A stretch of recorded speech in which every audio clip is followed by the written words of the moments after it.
Kambag'allik ikki xil bo'ladi. Taqdir kambag'alligi, yalqovlik kambag'alligi. Taqdir kambag'alligi tushunarli. Alloh taolo har qancha ishlamasin, har qancha harakat qilmasin, faqir deb yozib qo'ygan uchun boyimayapti. Biz bu kambag'allikni aytmayapmiz. Biz yalqovlik bilan kambag'al bo'lgan otani aytyapmiz. Tushunarlimi?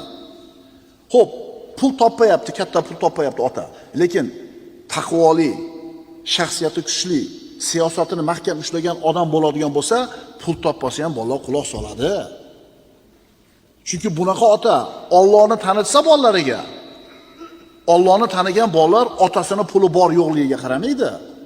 U meni otam deydi, jannatimni bitta eshigi deydi.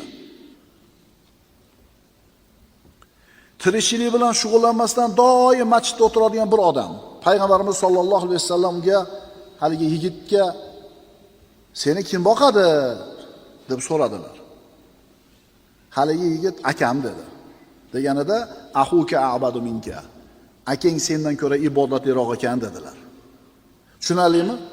Demak, ota farzandlariga, ota oilaga gapi o'tish uchun mana shunday bir shaxsiyat bo'lishi kerak.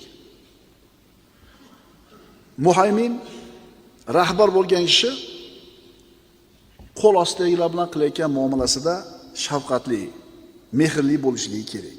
Kambag'alligi